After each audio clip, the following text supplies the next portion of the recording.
ஒரு சாமானிய இளைஞனோட அதிகபட்ச ஆசை இல்லை ஒரு கனவு என்னவா இருந்திருக்கும்? அவனோட ஸ்கில்லை டெவலப் பண்ணணும், நல்ல வருமானம் தரக்கூடிய வேலையில் ஜாயின் பண்ணணும், வர்ற வருமானத்தில் வீட்டுக்கு சப்போர்ட் பண்ணணும் அப்படின்றது தானே. பட் அந்த ஆசையை, அந்த கனவை டார்கெட் பண்ணி ஏமாற்ற ஆரம்பிச்சிருக்காங்க. குறிப்பாக அந்த ஆன்லைன் கிளாஸ்ன்னு சொல்லி ஊரை ஏமாத்திக்கிட்டு இருக்காங்க இல்லையா, அந்த கும்பல்கிட்ட இருந்து ரொம்ப ரொம்ப கவனமாக இருங்க, ரொம்ப ரொம்ப ஜாக்கிரதையாக இருங்க. நான் எல்லாரையும் சொல்லலை, பணத்துக்காக என்ன வேணாலும் செய்யக்கூடிய சில இன்ஸ்டிடியூட் இருக்கு. அரசை ஏமாத்தி, சட்டத்தை ஏமாத்தி, இல்லீகலா ரெஜிஸ்டர் செஞ்சு அப்பாவி இளைஞர்களை ஏமாத்திக்கிட்டு இருக்காங்க. இவங்க இந்த கோர்ஸ் அந்த கோர்ஸ்னு இல்லை, இவங்க பண்ற எல்லா கோர்ஸுமே ஸ்கேமா தான் அங்க நடந்துகிட்டு இருக்கு. நான் திரும்பவும் சொல்றேன், ப்ராப்பரா ரெஜிஸ்டர் செஞ்சு ப்ராப்பரா நடத்தக்கூடிய நிறுவனங்களும் இருக்கு. ஸோ அவங்க தனி. பட் எல்லாமே பணத்துக்காக மட்டுமே, பணத்தையே குறிக்கோளா கொண்டு வேற எதையும் ஒரு மனசாட்சியே இல்லாம ஏமாத்திக்கிட்டு இருக்காங்க நிறைய பேர். ஸோ அந்த கும்பல்கிட்ட தான் கவனமா இருக்க சொல்றோம். இப்போ ரீசெண்டா குறிப்பா இந்த நிறைய கோர்ஸ்ல இவங்க பண்ற எல்லா கோர்ஸுமே ஸ்கேமா தான் இருக்குன்னு வைங்க. பட் குறிப்பா ரீசெண்ட் டைம்ஸ்ல இந்த சைபர் செக்யூரிட்டி, ஏஐ ரிலேட்டடான கோர்ஸ், எத்திக்கல் ஹேக்கிங் ரிலேட்டட் கோர்ஸ்லாம் எங்க பார்த்தாலும் ப்ரமோட் பண்றாங்க. மேபி நீங்க இந்த வீடியோ பார்த்துக்கிட்டு இருக்கும்போது யூடியூபே கூட அந்த மாதிரியான ஒரு கோர்ஸ் ரிலேட்டடான அட்வர்டைஸ்மெண்ட்டை நீங்க பார்க்கலாம். இப்போ இன்ஸ்டாகிராம் போயிட்டீங்கன்னா கேட்கவே வேணாம். ஸோ அந்த மாதிரி இன்ஸ்டாகிராம்ல வந்த ஒரு விளம்பரத்தை பார்த்து ஒரு இளைஞர் ஆன்லைன் கிளாஸ்க்கு ஜாயின் பண்ணியிருக்காரு. அதுவும் இதே cyber security ethical hacking course தான். அவருக்கு என்ன நடந்துச்சு தெரியுமா? டீட்டெயிலாக பார்ப்போம். இன்ஸ்டாகிராம்ல ஆடை பார்த்துட்டு அந்த இளைஞர் அதுல இருந்த கான்டாக்ட் நம்பருக்கு கால் பண்றாரு, மெயிலுக்கு அப்ரோச் பண்றாரு. அப்போ கோர்ஸ் அட்வைசர்னு சொல்லி ஒரு நபர் பேசுறாரு. பயங்கர ஜென்யூனா, பயங்கர ஸ்மூத்தா பேசுறாரு. அவர்கிட்ட நீங்க ஒரு டைம் பேசிட்டீங்க அப்படின்னா அவர் சொல்றதுதான் வேத வாக்குன்னு நம்பிடுவீங்க. அந்த அளவுக்கு பேசுறாரு. ஓகேவா? அவர்கிட்ட இப்ப எக்ஸாம்பிள் சொன்னா இந்த பனானா இருக்குல்ல, பனானால சூஜியை குத்துனா எப்படி இருக்கும், அந்த அளவுக்கு ஸ்மூத்தா பேசுறாரு. ஸ்மூத்தா பேசி கன்வின்ஸ் பண்ணி இந்த கோர்ஸ்ல நீங்க ஜாயின் பண்ணுங்க அப்படின்னு சொல்றாரு. உடனே அந்த இளைஞர் என்ன சொல்றாரு, இந்த மாசம் நான் என்னால ஜாயின் பண்ண முடியாது, நான் நெக்ஸ்ட் மந்த் ஜாயின் பண்றேன், நான் விசாரிக்கிறதுக்காக தான் கால் பண்ணேன், எனக்கு தெளிவா புரிஞ்சிச்சு, நான் நெக்ஸ்ட் மந்த் ஜாயின் பண்றேன் அப்படின்னு சொல்றாரு. அதுக்கு அந்த நம்ம கோர்ஸ் அட்வைசர் என்ன சொல்றாரு, உங்களுக்கு என்ன பேமெண்ட் தான் பிரச்சனையா அப்படின்னா நீங்க இப்ப ஜாயின் பண்ணிடுங்க, நான் நீங்க நெக்ஸ்ட் மந்த் பே பண்ற மாதிரி பாத்துக்கிறேன், அதுக்கு நான் ஆப்ஷன் ஏற்படுத்தி தரேன் அப்படின்னு சொல்றேன். இவர் சொல்லும் போதே எனக்கு பட்ஜெட் ப்ராப்ளம் இருக்கு, இந்த மாசம் எனக்கு டைட்டா இருக்கு, என்னால ஜாயின் பண்ண முடியாதுன்னு சொல்றாரு. பட் அதை கன்வின்ஸ் பண்ணி நெக்ஸ்ட் மந்த் நீங்க பே பண்ணுங்க, பட் இப்போ ஜாயின் பண்ணிடுங்க, நீங்க இன்னைக்கே நீங்க கிளாஸ்ல ஜாயின் பண்ணிடலாம், இன்னைக்கு ஈவினிங் தான் கிளாஸ் ஃபர்ஸ்ட் செஷன் ஸ்டார்ட் ஆகுது, ஸோ இன்னைக்கே ஸ்டார்ட் பண்ணீங்கன்னா கரெக்டா இருக்கும் அப்படின்ற மாதிரி சொல்றாரு. அவர் சொன்னதை கேட்டதுக்கு அப்புறம் அந்த இளைஞருக்கு இந்த ஒரே பாட்டுலலாம் பெரிய ஆளாவாங்கல்ல, சரத்குமார், ரஜினி, அப்புறம் விஜயகாந்த்லாம், ஸோ அந்த மாதிரியான கற்பனைகள்லாம் இவருக்கு வந்திருக்கு. சரி, ஓகே பார்த்துக்கலாம் அப்படின்ற முடிவுக்கு வராரு. சரி, பேமெண்ட்டுக்கு என்ன பண்ணலாம் அப்படின்னு யோசிக்கும் போது தான் அந்த நபர் சொல்றாரு, நாங்களே லோன் அரேஞ்ச் பண்ணி தருவோம், லோன் ப்ராசஸையுமே நாங்களே பார்த்துப்போம், நாங்கள் சில கொடுக்குற டாக்குமெண்ட்டை மட்டும் வெரிஃபை பண்ணிட்டு நீங்க ஒரு சைன் மட்டும் போட்டா போதும் அப்படின்ற மாதிரி சொல்றாங்க. நம்ம தான் ராஜா வீட்டு கண்ணுக்குட்டியாச்சு, பேங்க்லாம் போக மாட்டோம், எதை பத்தியும் விசாரிக்க மாட்டோம், பேங்க்ல போனா வெயிட் பண்ணணும், கியூல நிக்கணும், அங்க இருக்கிறவங்க கேள்வி கேட்பாங்க, அதுக்கு பதில் சொல்லணும், எதுக்கு தேவையில்லாத வேலை, எல்லாத்தையுமே இவங்க தான் பண்ணி கொடுத்தாரன்னு சொல்றாங்களே அப்படின்ற அடிப்படையில சரி ஓகே பண்ணிடுவோம் அப்படின்னு சொல்றாங்க. லோன் ப்ராசஸ்க்கான செக்மெண்ட் ஸ்டார்ட் ஆகுது. ஸோ அந்த நபர் லோன் ப்ராசஸை ஸ்டார்ட் பண்றாரு. ஸோ அந்த லோன் ரிலேட்டடான ஒரு அக்ரிமெண்ட்டை இந்த இளைஞருக்கு அனுப்புறாங்க. அவங்க அந்த நபர் அனுப்புறாரு. அதை படிக்கலாம்னு நினைச்சா அதுக்குள்ளே கால் பண்ணி ரொம்ப அர்ஜென்ட், சீக்கிரமா அதை சைன் போட்டுருங்க, சைன் போட்டு ரிட்டர்ன் அனுப்பிச்சு விடுங்க, ஏன்னா இன்னைக்கே நீங்க கிளாஸ்ல அட்டன் பண்ணுங்க, அதுதான் கரெக்டா இருக்கும், செஷன் 1 இன்னைக்கு தான் ஸ்டார்ட் ஆகுது, ஸோ நீங்க இமிடியேட்டா சைன் போட்டு அனுப்புங்க அப்படின்னு சொல்றேன். இப்போ அந்த இளைஞர் என்ன முடிவுக்கு வராரு, நார்மல் லோன் ப்ராசஸ் தானே, 75,000 ரூபாய் லோனு, 12 மாசத்துக்கு கட்ட போறோம், நோ காஸ்ட் இஎம்ஐன்னு சொல்றாங்க, மற்றபடி நார்மல் டேர்ம்ஸ் அண்ட் கண்டிஷன்ஸ் தான் இருக்கும் அப்படின்னு சொல்லிட்டு ஒரு சிக்னேச்சர் சைன் கொடுக்குறாரு. இந்த ஒரு சிக்னேச்சரை வச்சு, இந்த இளைஞரோட இந்த ஒரு சிக்னேச்சரை வச்சு அந்த கும்பல் என்ன பண்ணுது அப்படின்னா மற்ற எல்லா பேஜுக்குமே ஆட்டோ சைன் கொடுத்து அதை ப்ராசஸ் பண்றாங்க. அதாவது சிக்னேச்சர் கொடுத்த 20 நிமிஷத்துல லோன் அப்ரூவல் ஆகி அமௌண்ட்டுமே அந்த இன்ஸ்டிடியூஷனுக்கு போயிடுது. அதுக்கப்புறம் என்ன நடக்கும், ஈவினிங் இவருக்கு கிளாஸ்ல ஜாயின் பண்றதுக்கான லிங்க் வருது, அந்த லிங்கை கிளிக் பண்ணி இவரும் ஆன்லைன் கிளாஸ்ல ஜாயின் பண்ணா அங்க ஒரு ஷாக் என்ன அப்படின்னா அங்க யாருமே தமிழ்ல பேச மாட்டிருக்காங்க, சொல்லி கொடுக்குறவரு இங்கிலீஷ்ல பேசுறாரு, ஹிந்தியில பேசுறாரு. இவர்கிட்ட கோர்ஸ் அட்வைசர்னு ஒருத்தர் பேசினாரு இல்லையா, அவரு பியூர் தமிழ்ல தான் பேசியிருக்காரு. அவர் சொன்னதும் தமிழ்ல தான் கிளாஸ் எடுப்பாங்கன்ற மாதிரி சொல்லியிருக்காரு. அதை நம்பி ஜாயின் பண்ணி எல்லா ப்ராசஸும் முடிஞ்சதுக்கு அப்புறம் கிளாஸ் அட்டன் பண்ணா கிளாஸ்ல இங்கிலீஷ்ல கிளாஸ் எடுக்கிறேன். சரி, இவரு வந்து தமிழ்ல எடுக்க முடியுமான்னு கேட்கிறாங்கன்னா தமிழ்ல எடுக்க முடியாதுன்னு மறுப்பும் தெரிவிச்சிருக்காங்க. ஆனா ஹிந்தில வேணா நாங்க டவுட் சொல்லி தரோம்னு சொல்லி ஹிந்தில சில பேருக்கு சந்தேகத்தை கிளியர் பண்ணியிருக்காங்க. ஸோ உடனே என்ன பண்றாரு, கஸ்டமர் சப்போர்ட்டுக்கு கால் பண்ணி இந்த மாதிரி நான் கோர்ஸ் ஜாயின் பண்ணியிருக்கேன், ஆனா இங்கிலீஷ்லயும் ஹிந்திலையும் தான் சொல்றாங்க, தமிழ்ல இல்லை அப்படின்னு சொல்றாங்க. அங்க கஸ்டமர் சப்போர்ட்ல எடுத்த நபரும் ஒன்லி இங்கிலீஷ் அண்ட் ஹிந்தின்னு சொல்லியிருக்காங்க. எப்படியோ வந்து தமிழ் தெரிஞ்ச ஒரு ஆளுக்கு டிரான்ஸ்ஃபர் பண்ணியிருக்காங்க. அவர்கிட்ட பேசினா அவர் என்ன சொல்றாரு, 100 பேர் இருக்கிற கிளாஸ்ல 100 பேர் படிக்கிற கிளாஸ்ல உங்க ஒருத்தருக்காகலாம் தமிழ்ல சொல்லித்தர மாட்டாங்க அப்படின்னு சொல்லியிருக்காங்க. இவரு கொஞ்சம் சூடாகி, நீங்க 100 பேர்ட்டையும் மொத்தமா 75,000 ரூபாய் வாங்கல, ஒவ்வொருத்தையும் தனித்தனியா தான் 75,000 ரூபாய் வாங்கியிருக்கீங்க. பட் என்கிட்ட பேசுற நபர் தமிழ்ல தான் பேசினாரு, தமிழ்ல தான் நடத்துறேன்னு சொன்னாரு. ஸோ அப்படி இருக்கும்போது நான் எப்படி ப்ராசஸ் பண்றது அப்படின்னா, இல்ல சார் இங்க இங்கிலீஷ்ல தான் நடத்துவாங்க அப்படின்னு சொல்லி காலை கட் பண்றேன். ஸோ இந்த இளைஞர் வேற வழி இல்லாம இங்கிலீஷ்ல தான் சரி கேட்போம் அப்படின்னு சொல்லி கவனிக்க கிளாஸ் அட்டன் பண்ற ஸ்டார்ட் பண்றாரு. பட் அதுக்கப்புறம் என்ன ஷாக் அப்படின்னா, இவங்க சொன்ன 3 முக்கியமான பாயிண்ட் என்ன அப்படின்னா, 1 நோ காஸ்ட் இஎம்ஐ அப்படின்றது தான். ஓகேவா, இன்ட்ரெஸ்ட் இல்ல, நோ காஸ்ட் இஎம்ஐ தான் அப்படின்ற மாதிரி சொல்லியிருக்காங்க. செகண்ட், இஎம்ஐ வந்து நீங்க பே பண்ண வேண்டிய இஎம்ஐ வந்து நெக்ஸ்ட் மந்த் தான் ஸ்டார்ட் ஆகும், இந்த மந்த் நீங்க பே பண்ண தேவையில்ல அப்படின்ற மாதிரி சொல்லியிருக்காங்க. 3வதா என்எஸ்டிசி சர்டிபிகேட் தருவோம் அப்படின்ற மாதிரி சொல்லியிருக்காங்க. அதாவது இந்த என்எஸ்டிசி சர்டிபிகேட் அப்படின்றது அரசு தரப்புல இருந்து ஒரு அங்கீகாரம் கொடுக்கப்படுற ஒரு சான்றிதழ்னு வச்சுக்கோங்களேன். அப்படி ஒரு சர்டிபிகேட் அந்த இன்ஸ்டியூட் சார்பா நாங்க தருவோம் அப்படின்ற மாதிரி சொல்லியிருக்காங்க. பட் இந்த என்எஸ்டிசில நிறைய வந்து கேட்டகரிஸ் இருக்கு. இப்ப என்எஸ்டிஏ வந்து சமீபத்துல ஒரு கவர்மெண்டே ஒரு எச்சரிக்கை கொடுத்திருந்தாங்க, பிவேர் ஆஃப் ஃப்ராடுலன்ட் கம்யூனிகேஷன் அப்படின்னு சொல்லி என்எஸ்டிசி சார்பாவே ஒரு அலர்ட் கொடுத்திருந்தாங்க. அதுல நான் அந்த ஸ்கிரீன்ல காமிக்கிறேன், உங்களுக்கு பார்த்தா உங்களுக்கு தெரியும். ஸோ இந்த மாதிரி இவங்களோட என்எஸ்டிசி பேரையே தப்பா சில பேர் யூஸ் பண்ணி பேமெண்ட் வாங்குறாங்க. ஸோ இந்த மாதிரி இதெல்லாம் நம்பி ஏமாந்துடாதீங்க. நீங்க டைரக்டாவே சம்மந்தப்பட்ட வெப்சைட்ல அதுக்கான விஷயங்கள்லாம் இருக்கு, அது மூலமா நீங்க அப்ளை பண்ணலாம், அது மூலமா நீங்க தெரிஞ்சுக்கலான்ற மாதிரி அவங்க ஒரு அலர்ட் கொடுக்குறாங்க. ஸோ இப்போ இந்த இளைஞர் என்ன சொல்றாரு, அந்த என்எஸ்டிசின்னு சொல்றதே வந்து ஒரு ப்ராப்பரான விஷயம் கிடையாது, அது ஆன்லைன் கிளாஸுக்கெல்லாம் வந்து அப்ரூவலே கொடுக்க மாட்டாங்க, என்எஸ்டிசி கொடுக்கறதுக்கு அப்ரூவலே கிடையாது. பட் இவங்க ஆன்லைன் கிளாஸஸ்ல அட்டன் பண்ற ஸ்டூடெண்ட்ஸுக்கும் தருவேன்னு சொல்றாங்க. இன்னொன்னு, இந்த என்எஸ்டிசி ரிலேட்டடா இது வந்து இன்ஸ்டிடியூஷனுக்கு கொடுக்கக்கூடிய ஒரு சர்டிபிகேட் தான், அதை இவங்க ஸ்டூடெண்ட்ஸ்க்கு கொடுக்குற மாதிரி கிளைம் பண்றாங்க அப்படின்னு அந்த இளைஞர் சொல்றாரு. நம்மளுமே அது ரிலேட்டடா சில சந்தேகங்கள் கேட்டோம், இது சார்ந்து இயங்கக்கூடிய ஒரு நபர்கிட்ட நம்ம விளக்கம் கேட்டோம். ஹலோ, இர்ஃபான், இப்போ அந்த என்எஸ்டிசில இருக்கக்கூடிய பின்னணி என்ன? என்எஸ்டிசி அப்படின்றது நேஷனல் ஸ்கில்ஸ் டெவலப்மெண்ட் கோர்ஸ்.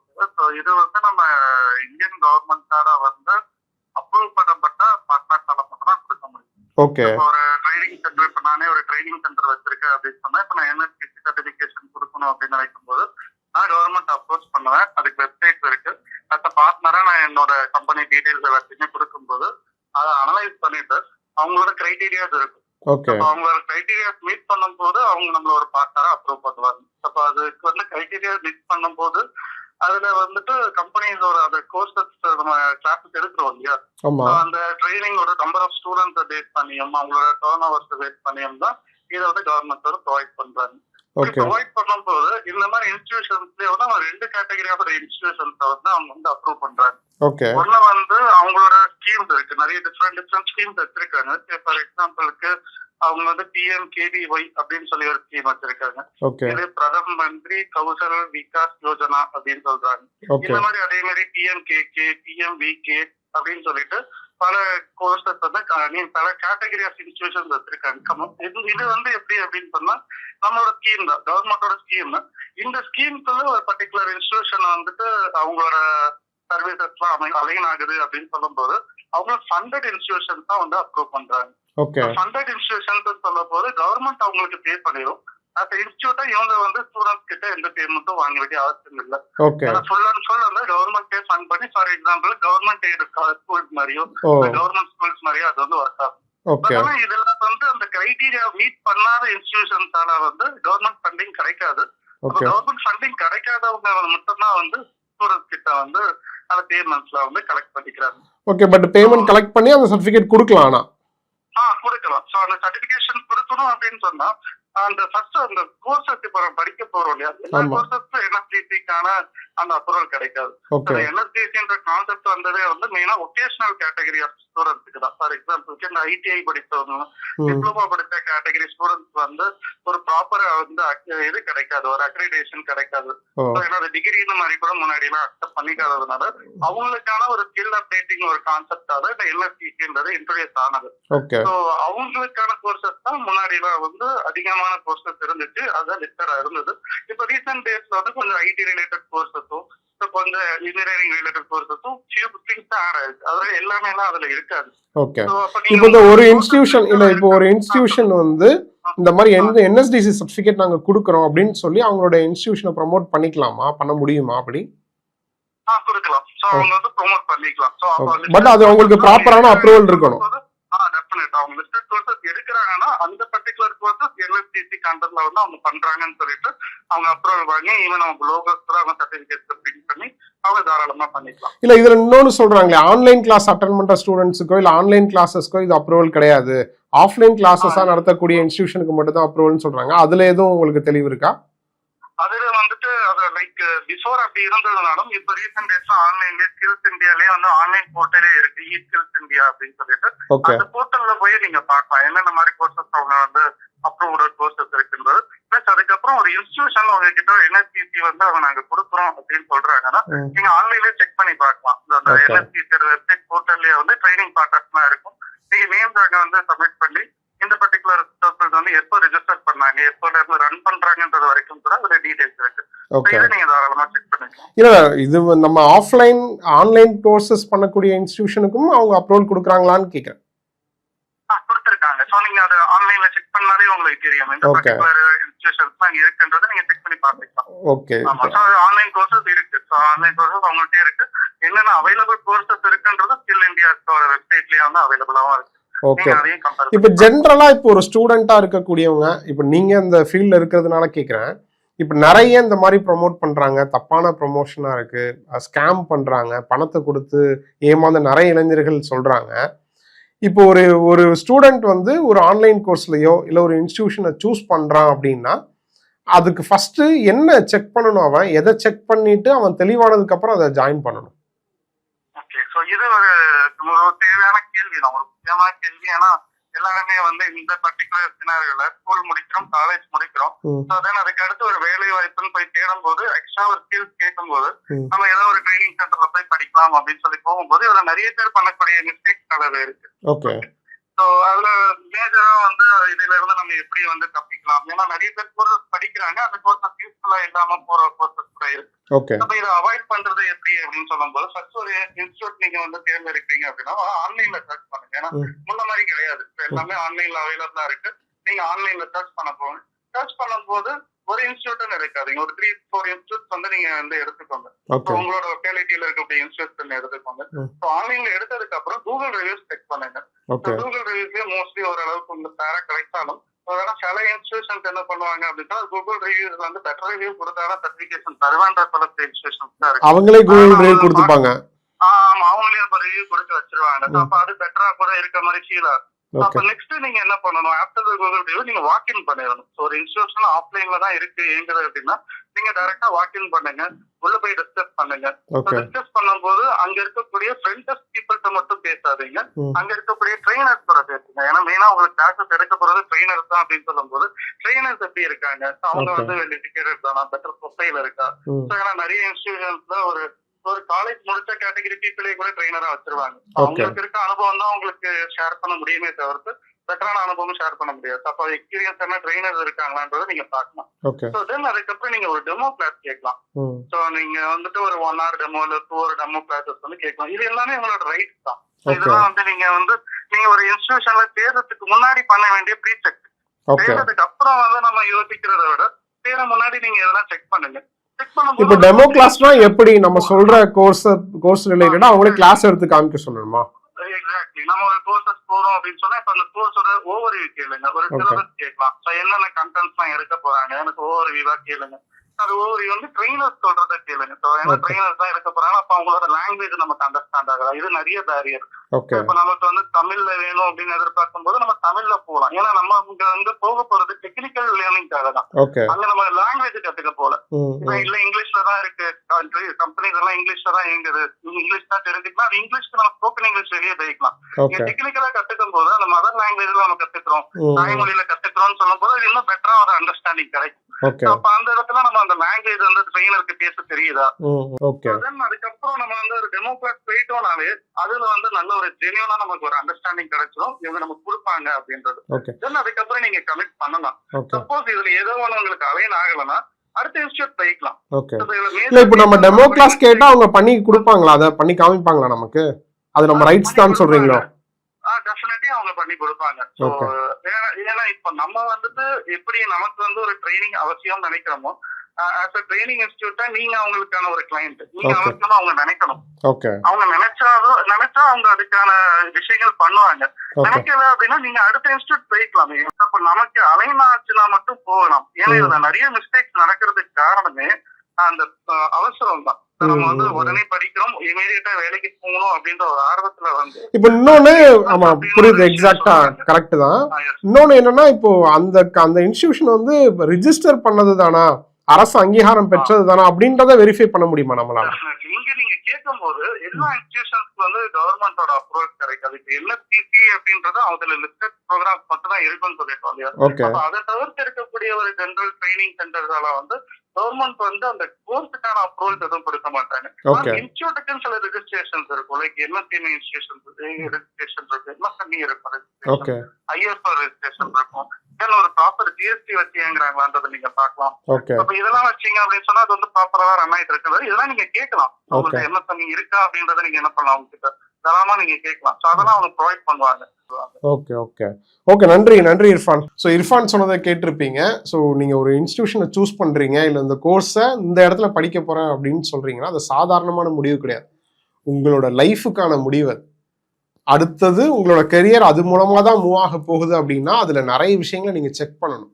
சும்மா வீட்டில் இருந்துக்கிட்டு நமக்கு கால் வந்துச்சு, காலில் இதெல்லாம் பண்ணித்தரேன்னு சொன்னாங்க, எல்லாம் பக்காவாக தான் இருக்குது, ஆன்லைனில் பார்த்தேன், இதெல்லாம் செம்ம டிசைனாக இருக்குது, சூப்பராக இருக்குது, ஜென்யூனாக இருக்குது பார்க்கவே அப்படின்லாம் நீங்களாவே கற்பனை பண்ணிட்டு தயவுசெய்து உங்கள் பணத்தை கொடுத்து ஏமாறாது. ஸோ ஒரு முக்கியமான முடிவு எடுக்க போறீங்க அப்படின்னும் போது நீங்கள் ரொம்ப தெளிவாக இருக்க வேண்டிய அவசியம் இருக்குது. இப்போ இந்த சப்ஜெக்டை நான் பேசுறதுக்கு ரீசனே என்ன அப்படின்னா, கவர் ஸ்டோரிக்கு நிறைய பேர் மெசேஜ் பண்ணியிருக்காங்க. ஸோ நம்ம செக் பண்ணால் அவங்க சில சென்டர் வந்து உண்மையிலே ப்ராப்பராக ரெஜிஸ்டர் பண்ணியிருக்காங்க, ஆனால் மற்ற விஷயத்தில் சில மிஸ்டேக் பண்ணியிருக்காங்க. இப்போ எக்ஸாம்பிள் இந்த இளைஞர் சொன்ன விஷயத்திலே பார்த்துக்கிட்டிங்கன்னா, இப்போ அந்த என்எஸ்டிசியில் அவர் சொல்லியிருந்தார். அதுக்கப்புறம் பார்த்தீங்கன்னா இந்த இஎம்ஐல நெக்ஸ்ட் மந்த் பே பண்ணலாம் அப்படின்னு சொல்லியிருந்தாங்க இல்லையா? ஆனால் அந்த மாதமே கால் பண்ணி, இல்லை நீங்கள் வந்து இந்த மாதமே பே பண்ணணும், உங்களோட இன்கம் செக் பண்ணால் உங்களோட மந்த்லி இன்கம் வந்து ரெகுலராக இல்லை, ஸோ வீக்லியாக இருக்குது, ஸோ உங்களை உங்களோட அக்கௌண்ட் ப்ராசஸை வச்சு எங்களால் அப்படி தர முடியாது, நீங்கள் இந்த மந்த்தே பே பண்ணணும் இஎம்ஐ அப்படின்ற மாதிரி சொல்கிறாங்க. ஏன்னா அது அங்கே ஒன்று சொன்னாங்க, இங்கே ஒன்று பேசுகிறாங்க, சொல்கிறது ஒன்றா இருக்குது, செய்கிறது ஒன்றா இருக்குது. ஸோ இது வந்து ஜெனியூனா இல்லை, அதனால் நாங்கள் வந்து கோர்ஸ் ஜாயின் பண்ணுறதை கேன்சல் பண்ணிக்கிறேன் அப்படின்னு சொன்னால் உங்களுக்கு ரீஃபண்ட் கிடையாது அப்படின்னு சொல்லியிருக்காங்க. அதுக்கப்புறம் இவர் என்ன பண்ணுறாரு, அந்த லோன் அக்ரிமெண்ட் இருக்கும் இல்லையா, அந்த டாக்குமெண்ட் எடுத்து செக் பண்ணால் அதுலேயுமே ஒரு ஷாக். என்னன்னா, அந்த இன்ஸ்டிடியூஷனுக்கு அமௌண்ட் டிரான்ஸ்ஃபர் ஆனதுன்னு குறிப்பிட்டது ஒரு குறிப்பிட்ட அமௌண்ட் தான், பட் இவங்க கிளைம் பண்ணுறது 75,000 ரூபாய். ஸோ அதுலேயுமே டிஃப்ரெண்ட் இருந்திருக்கு. சரி, நோ காஸ்ட் இஎம்ஐன்னு சொல்லியிருந்தாங்களே, அதுக்கு ஏதாவது சார்ஜ் பண்ணியிருக்காங்களான்னு செக் பண்ணால் அதுக்குமே சார்ஜ் பண்ணியிருக்காங்கன்ற குற்றச்சாட்டை முன்வைக்கிறார். ஸோ இப்படி பல குற்றச்சாட்டு, இவருக்கு பல சந்தேகமும் வந்துகிட்டே இருந்திருக்கு. ஸோ இதுக்கப்புறம் இதில் வந்து கண்டினியூ பண்ண முடியாது, எல்லாமே ஃபோர்ஜரியாக இருக்குது, ஜெனியூனா இல்லை அப்படின்னு நினச்சவர் என்ன பண்ணுறாரு, எல்லாத்தையும் டிஸ்கன்டினியூ, அதாவது டோட்டலாக வந்து டிஸ்கன்டினியூ பண்ணிவிட்டு அங்கே கோர்ஸ்லாம் எனக்கு வேணாம் அப்படின்ற மாதிரி எல்லாத்தையுமே டிஸ்கன்டினியூ பண்ணுறாரு. பட் இந்த பேமெண்ட்டுக்காக அவங்க என்ன பண்ணுறாங்க, தொடர்ந்து இவரை டார்ச்சர் பண்ணுறாங்க. வாட்ஸ்அப் காலு, மெசேஜில் த்ரெட்டன் கொடுக்குறது, ஹராஸ்மெண்ட்டாக பேசுறது, இந்த மாதிரி கண்டினியூஸாக பண்ணுறாங்க. உடனே இவர் என்ன பண்ணுறாரு, வர ஃபோன் நம்பர் இதெல்லாம் பிளாக் பண்ணுறாரு. அதுக்கப்புறம் திடீர்னு ஒரு நாள் வாட்ஸ்அப்பில் ஒரு நோட்டிஃபிகேஷன் வருது, ஒரு நோட்டீஸ் ஒன்று அனுப்பிச்சிருக்காங்க. அந்த நோட்டீஸை ஆன்லைன் கோர்ட் வெப்சைட்டில் போட்டு செக் பண்ணால் இவர் மேலே 2 கேஸ் ரிஜிஸ்டர் பண்ணியிருக்காங்க. ஒரு சாதாரண ஒரு இளைஞர் இப்போ கோர்ட்டு கேஸ் அலைஞ்சிக்கிட்டு இருக்கார். ஸோ இந்த மாதிரியும் ஒரு ட்ராப் இருக்கு இல்லையா, அந்த ட்ராப்பில் சிக்கிடாதீங்க. இப்போ எக்ஸாம்பிள் வேட்டையன் படம் பார்த்துருப்பீங்க, அதில் வந்து ஒரு சீன் வரும், அசல் கோளாரோட தங்கச்சி வந்து டாக்டர் ஆக்க நினைப்பாரு. அப்போ ஒரு ஏஜென்ட் வந்து அவங்க வீட்டுக்கு வந்து பேசிக்கிட்டு இருப்பான். அப்போ வந்து சொல்லுவான், உங்க தங்கச்சி வந்து அன்அச்சீவர் கேட்டகரி சார், ப்ரீமியம்ல போயிடலாம், 6 லட்சம் தான் வரும், கன்ஃபார்மா டாக்டர் ஆயிடுவாங்க. நீங்க இந்த இன்ஸ்டிடியூஷன்ல இந்த சென்டர்ல ஜாயின் பண்ணதுமே அவங்கள வந்து அவங்க பேரை சொல்லி டாக்டர் தான் கூப்பிடுவாங்க அப்படின்னு சொல்லுவார். உடனே அவங்க அம்மா வருவாங்க, 6 லட்சத்துக்கு எங்க போகுது அப்படின்னு கேட்பாங்க. உடனே இவரு டப்புன்னு ஒரு நோட்டீஸை தூக்கி, நாங்களே லோன் ப்ரொவைட் பண்றோம் சார், லோனுக்கான ப்ராசஸ்மே நாங்களே பண்ணித்தரோம் அப்படின்னு காமிப்பார். அந்த சீன் இருக்கு இல்லையா, அந்த சீன் வந்து சாதாரண சீன் கிடையாது. இன்னைக்கு இந்த மாதிரி பல விக்டிம் இருக்காங்க. அந்த சீன் மட்டும் இல்ல, அந்த படத்துல பேசின கண்டென்ட் இருக்கு இல்லையா, அது ரொம்ப ரொம்ப முக்கியமான ஒரு விஷயம். இன்னைக்கு அது பயங்கர பெரிய இஷ்யூவா இருக்குங்க. அதை பத்தி நிறைய பேர் பேசுறாங்களா இல்ல அது ரிலேட்டடா ஏதாவது நடவடிக்கை எடுக்கிறாங்களான்னே தெரியல. ஏகப்பட்ட பேர் இதுல வந்து இந்த ட்ராப்ல சிக்கிக்கிட்டு இருக்காங்க. ஸோ அதனாலதான் நான் ஆரம்பத்திலே கொஞ்சம் கடினமா சொன்னேன், ஆன்லைன் கோர்ஸ் அப்படின்றது இன்னைக்கு பயங்கர ஸ்கேமா போயிட்டு இருக்கு. ஸோ தயவு செய்து புரிஞ்சுக்கோங்க, நீங்க ஒரு கிளாஸ்ல ஜாயின் பண்றீங்க, ஒரு கோர்ஸ் ஜாயின் பண்றீங்க அப்படின்னா அதை வெரிஃபை பண்ணுங்க, அந்த சென்டரை வெரிஃபை பண்ணுங்க. இர்ஃபான் சொன்ன மாதிரி அதுல நிறைய ப்ராசஸ் இருக்கு. டெமோ கிளாஸ் கேளுங்க. நமக்கே நம்ம கேட்டா அவங்க பண்ணி தருவாங்களா, அதெல்லாம் கேட்கலாமா அப்படின்னு தயக்கம் இருக்கும். பட் நீங்க தான் பே பண்றீங்க. நாளைக்கு அவன் சொல்லி தரதையோ இல்ல அவனை நம்பிதான் நீங்க இறங்குறீங்க. உங்களோட லைஃபே அப்படிதான் டிராவல் பண்ண போகுது. ஸோ நீங்க கேள்வி கேட்காம சும்மா ரேண்டமா நம்பி பணத்தை கொடுத்து ஏமாந்துடாதீங்க.